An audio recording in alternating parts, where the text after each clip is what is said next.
Hello students, good morning. हम लोग alkyl हैलाइडों का विरचन पढ़ रहे थे और उसमें लास्ट रिएक्शन हुंस्टीकर अभिक्रिया हमने पढ़ी थी। तो विरचन की विधियां हम कंप्लीट कर चुके हैं।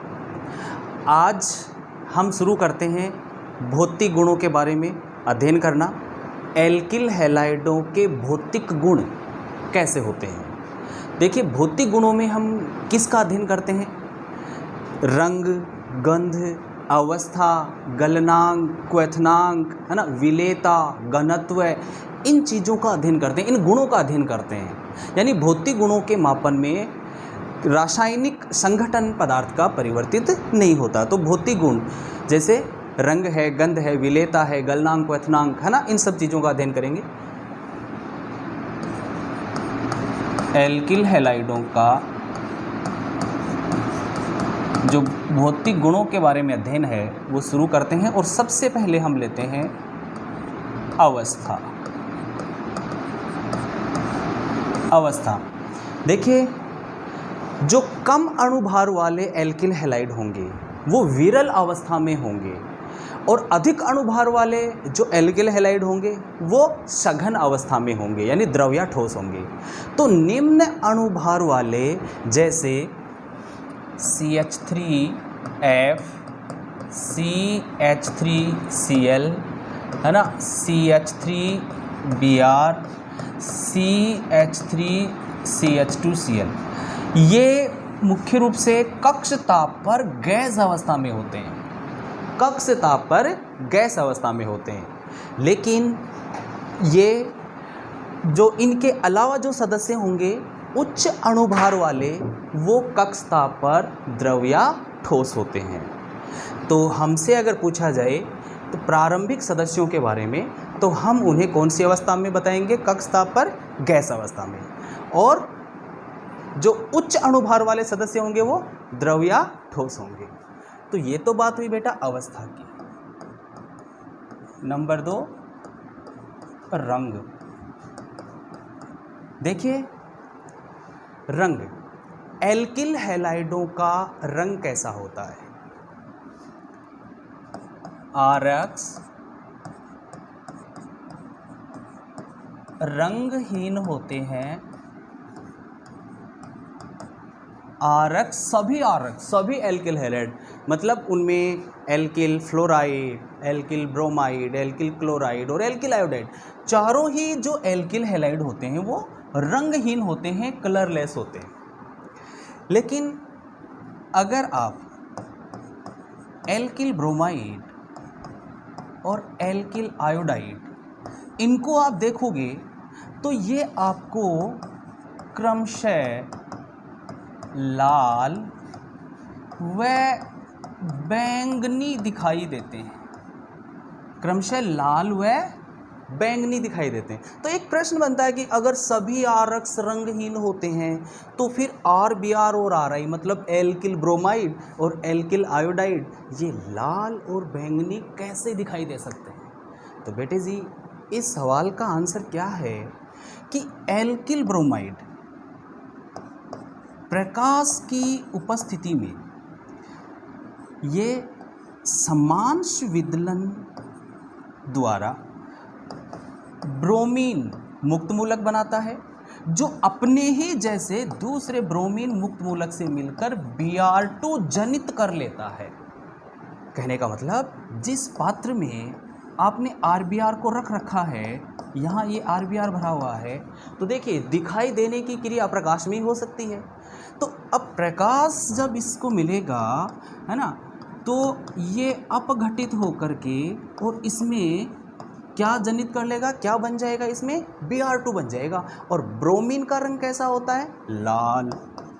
अब आप बताओ, इसमें RBr भरा हुआ है, लेकिन इसमें जो लालपन या लाल रंग जो आपको दिखाई दे रहा है, क्या वो RBr का लाल रंग है? नहीं, वो लाल रंग किस चीज़ का है? ब्रोमीन का है। तो दरअसल आरक्स जो होते हैं वो रंगहीन होते हैं, मतलब इसमें जो RBr है वो तो रंगहीन ही है, लेकिन जो ब्रोमीन बन चुका है वो किस रंग का है? लाल। इसलिए हमें यह कैसा दिखाई देता है? लाल।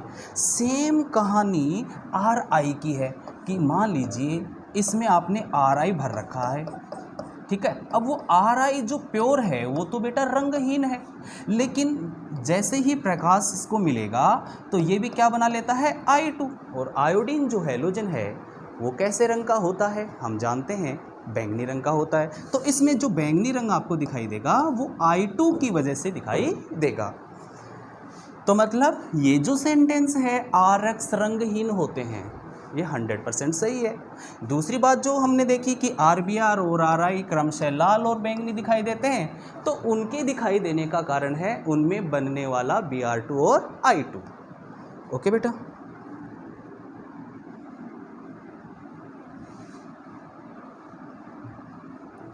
अब देखिए विलेयता। विलेयता एल्किल हैलाइड की विलेयता सबसे पहले हम जल में पढ़ें तो जल में ये अविलेय होते हैं। RX जल में अविलेय होते हैं। नॉर्मली हम लोग क्या पढ़ते हैं कि जो ध्रुवीय होते हैं वो ध्रुवीय विलायक में विलेय होते हैं। एक सेंटेंस आपने पढ़ा होगा, समान समान में घुलता है। इसका मतलब होता है कि ध्रुवीय पदार्थ होता है वो ध्रुवीय विलायक में, और अध्रुवीय पदार्थ होता है वो अध्रुवीय विलायक में घुलता है।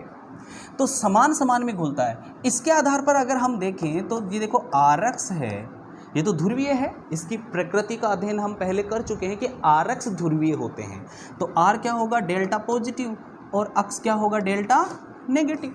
तो ये ध्रुवीय है। और जल भी बेटा ध्रुवीय है, H और OH नेगेटिव, H पॉजिटिव, है ना।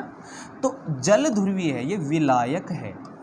और एल्किल हैलाइड इसको हम घोल रहे हैं, मतलब विलेय है।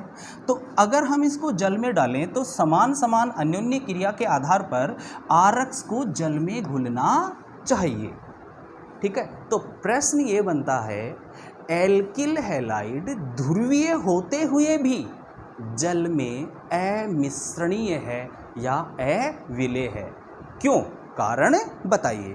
तो देखो बेटा, इसका क्या कारण होता है, RX ध्रुवीय है तो ध्रुवीय प्रकृति के अनुसार तो इसको जल में घुलना चाहिए, लेकिन ये नहीं घुलता है। तो इसकी वजह क्या है, देखो बेटा, जल अणु जो होते हैं उनमें हाइड्रोजन बंध उपस्थित होता है। ये देखिए, जल अणुओं में क्या उपस्थित होता है, हाइड्रोजन बंध, यानी जल के अणु इस प्रकार हाइड्रोजन आबंध द्वारा आबंधित रहते हैं। हाइड्रोजन बंध कौन से तत्व बनाते हैं, फ्लोरीन, ऑक्सीजन और नाइट्रोजन। और वो हाइड्रोजन जो फ्लोरीन, ऑक्सीजन और नाइट्रोजन से आबंधित हो, तो देखिए यहाँ ये हाइड्रोजन एक तरफ तो सहसंयोजी बंध ऑक्सीजन से जुड़ा हुआ है, सहसंयोजी बंध द्वारा, और दूसरी ओर ये उच्च विद्युत ऋणी ऑक्सीजन के साथ में ये हाइड्रोजन बंध बनाए हुए। अब जब हम किसी पदार्थ को जल में घोलते हैं तो क्या होता है कि यह हाइड्रोजन बंध टूटता है। अब हाइड्रोजन बंध को तोड़ने के लिए जो एनर्जी, जिस एनर्जी की ज़रूरत होती है वो एनर्जी RX प्रोवाइड नहीं करवा पाता। मतलब कि अगर इसमें जल है और इसमें हम RX डाल रहे हैं तो RX के द्वारा मुक्त हुई ऊर्जा इतनी नहीं है कि इन जल अणुओं के बीच बने हाइड्रोजन बंध को तोड़ा जा सके। और बेटे जी, जब तक ये हाइड्रोजन बंध नहीं टूटेगा तब तक RX इनके बीच में नहीं समा सकता। और घुलना क्या होता है, क्या पानी के ऊपर तैरना घुलना होता है, नहीं। क्या पैंदे में बैठ जाना घुलना होता है, नहीं। बीच में समा जाना, है ना। तो अब ये बीच में क्यों नहीं समा सकता, क्योंकि हाइड्रोजन बंध को तोड़ने के लिए इसके पास पर्याप्त एनर्जी नहीं है। तो ध्रुवीय है, उसके बावजूद यह जल अणुओं के बीच बने हाइड्रोजन बंध को तोड़ने में असमर्थ है, अतः ये ध्रुवीय होते हुए भी जल में अविलेय है। तो बेटे जी, आपने देखा कि किस प्रकार RX ध्रुवीय होते हुए भी जल में अविलेय हैं। अब साथ में हम घनत्व की भी बात कर लें यहाँ पर, तो घनत्व में आप ये देखोगे कि जो RF और RCl हैं ये जल से हल्के होते हैं, यानी अगर हम तुलना करें इनके घनत्व की जल के साथ में तो ये जल से हल्के होते हैं, मतलब इनका घनत्व जो होता है वो जल से कम होता है। लेकिन जो R, Br और Ri होते हैं, एल्किल आयोडाइड, एल्किल ब्रोमाइड, उनका घनत्व जल से अधिक होते हैं। तो ये जनरली पेंदे में रहेंगे अगर जल में डालोगे तो, और ये जल की सतह पर तैरेंगे अगर आप इनको जल में डालोगे तो। बाकी एल्किल हैलाइड कार्बनिक विलायकों में विलय होते हैं।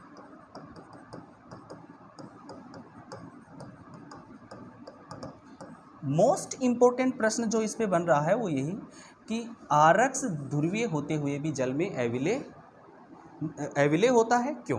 तो इसका कारण मैंने आपको बता दिया है, हाइड्रोजन आबंध जल अणुओं के बीच जो होता है उसको तोड़ने में ये असमर्थ है। अगला देखिए बेटा, गलनांक व क्वथनांक। गलनांक व क्वथनांक, जनरली इन शब्दों का अर्थ जो आप लेते हैं वो क्या कि गलनांक वह ताप होता है जिस पर कोई पदार्थ ठोस अवस्था से द्रव अवस्था में परिवर्तित होता है, और क्वथनांक वो ताप होता है जिस पर पदार्थ द्रव अवस्था से वाष्प अवस्था यानी गैस अवस्था में परिवर्तित होता है। तो गलनांक और क्वथनांक एल्किल हैलाइडों के किस प्रकार परिवर्तित होते हैं अणुभार घटने या बढ़ने के आधार पर? तो बेटे जी, सबसे पहले जो गलनांक और क्वथनांक होते हैं वो अणुभार के समानुपाती होते हैं, यानी अणुभार बढ़ेगा तो गलनांक क्वथनांक भी बढ़ेंगे। अब अणुभार बढ़ने के साथ गलनांक क्वथनांक क्यों बढ़ते हैं? क्योंकि अंतराण्विक जो आकर्षण होता है अणुओं के बीच वो बढ़ता है ना। अंतराण्विक जो भी वांडर वाल आकर्षण होगा वो बढ़ेगा अणुभार बढ़ने के साथ में, तो क्वथनांक हो या गलनांक हो वो भी बढ़ेगा। तो अगर आपको भिन्न भिन्न अणुभार वाले एल्किल हैलाइड दे रखे हैं तो आपको सीधा यही लॉजिक लगाना है कि जिसका अणुभार ज़्यादा है उसका गलनांक और क्वथनांक भी ज़्यादा है। For example CH3F, CH3Cl, CH3Br और CH3I। अब देखिए इनमें एल्किल समूह तो सेम है, मेथिल मेथिल, लेकिन जो हैलोजन है वो अलग है। अब हैलोजन के परमाणु भार के आधार पे इस अणु का अणुभार आप ज्ञात कर सकते हो। तो सबसे कम परमाणु भार वाला फ्लोरीन है और सबसे ज़्यादा परमाणु भार वाला आयोडीन है। इसलिए अणुभार अगर हम देखें तो मेथिल आयोडाइड का सबसे ज़्यादा और मेथिल फ्लोराइड का सबसे कम। तो चाहे गलनांक हो और चाहे क्वथनांक हो, इनमें अगर आप संबंध बताएंगे तो CH3I जो है उसका गलनांक और क्वथनांक ज़्यादा है और CH3F का कम है। तो बेटे जी, यहाँ पर अणुभार बढ़ने के साथ गलनांक क्वथनांक बढ़ते हैं, ये बात आपको याद रखनी है। लेकिन इससे हटकर भी कुछ सवाल पूछे जा सकते हैं कि अगर अणुभार समान है और फिर जो श्रृंखला है कार्बन चेन है उसमें अगर परिवर्तन है तो आप किस प्रकार किसका जो क्वथनांक है वो अधिक बताएंगे? देखिए, क्वथनांक और गलनांक में क्या अंतर होता है कि क्वथनांक जो अंतराण्विक आकर्षण बल है उस पर निर्भर करता है और जो गलनांक है वो क्रिस्टल जालक के टूटने पर निर्भर करता है। तो CH3 CH2 CH2 CH2 CH2 Br, ये बेटा 1 ब्रोमो पेंटेन है, ठीक है। अब इसी अणुभार का हम दूसरा यौगिक लें CH3 CH CH3 CH2 CH2 Br। देखिए ये 1 ब्रोमो 3 मेथिल ब्यूटेन, इसका अणुभार और पहले वाले का अणुभार, दोनों का अणुभार क्या है? सेम है। तो अगर हम इन दो में से देखें कि किसका क्वथनांक ज़्यादा होगा तो आप क्या बताएंगे कि सर अणुभार अगर सेम है तो फिर अणुभार वाले इस लॉजिक के आधार पे तो इनका आंसर कैसे हो सकता है, कौन से का ज़्यादा बताएं।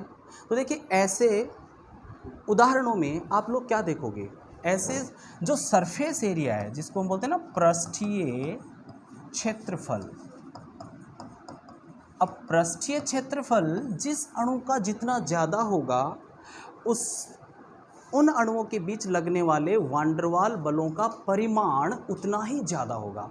और जब अणुओं के बीच वान डेर वाल आकर्षण बल जितना ज़्यादा लगेगा तो उन अणुओं को वाष्पित करना, मतलब गैस अवस्था में भेजना ना, उतना ही ज़्यादा मुश्किल होगा। कि अणु अगर एक दूसरे के साथ में प्रबल वान डेर वाल आकर्षण से बंधे हुए हैं तो उस आकर्षण को तोड़ने के लिए ज़्यादा हीट की ज़रूरत पड़ेगी, ज़्यादा उष्मा की ज़रूरत पड़ेगी और उन्हें वाष्पित करना थोड़ा मुश्किल होगा। तो इन दोनों अणुओं में सिर्फ अंतर क्या है, पृष्ठीय क्षेत्रफल का, कि जो सीधी और अशाखित श्रृंखला वाला है उसका पृष्ठीय क्षेत्रफल ज़्यादा है और जिसमें एक शाखा या एक ब्रांच आ गई है उसका पृष्ठीय क्षेत्रफल पहले वाले से कम है। और ऐसे ही अगर मैं तीसरा उदाहरण दूँ इसी में CH3 CH2Br, तो इसका देखिए पृष्ठीय क्षेत्रफल और भी कम हो गया है, ये और भी ज़्यादा फोल्ड हो गया है। और तो जो जितना ज़्यादा शाखित होगा या जिसका पृष्ठीय क्षेत्रफल जितना कम होगा उसका क्वथनांक उतना ही कम होगा। तो इन तीनों उदाहरणों में अणुभार तीनों का समान है लेकिन फिर भी इनके क्वथनांकों में अंतर है और उसका कारण क्या है, इनके पृष्ठीय क्षेत्रफल का अलग अलग होना। सबसे ज़्यादा इसका है, तो जिस अणु का पृष्ठीय क्षेत्रफल जितना ज़्यादा होगा उसमें अंतराण्विक आकर्षण बल उतना ही ज़्यादा होगा और इस वजह से क्या होगा, इसका क्वथनांक भी ज़्यादा होगा। आप यूँ समझिए कि जैसे ये कोई बीकर है और इसमें ये आरक्स भरे हुए हैं। अब मान लीजिए इन अणुओं के बीच में आपस में आकर्षण ज़्यादा है, इन अणुओं के बीच में आपस में आकर्षण ज़्यादा है, तो बताइए इनको गर्म करके वाष्पित करना मुश्किल होगा, मतलब ज़्यादा गर्म करना पड़ेगा। तो क्वथनांक किस बात पर निर्भर कर रहा है, अंतर आणविक आकर्षण बलों पर। और अंतराण्विक आकर्षण बल पृष्ठीय क्षेत्रफल के समानुपाती होता है, जिसका पृष्ठीय क्षेत्रफल ज़्यादा उसका क्वथनांक भी ज़्यादा। तो मेरे बच्चों इन तीनों उदाहरणों में आप किसका क्वथनांक सबसे ज़्यादा बताएंगे, पहले वाले का, और सबसे कम किसका होगा, तीसरे वाले का। ओके बेटा, तो आज आपने क्या देखा कि जो भौतिक गुणों के बारे में आपने पढ़ा, तो अवस्था, रंग, घनत्व, है ना, विलेयता और गलनांक और क्वथनांक। ओके बेटा, आज की क्लास में बस इतना ही। Thank you.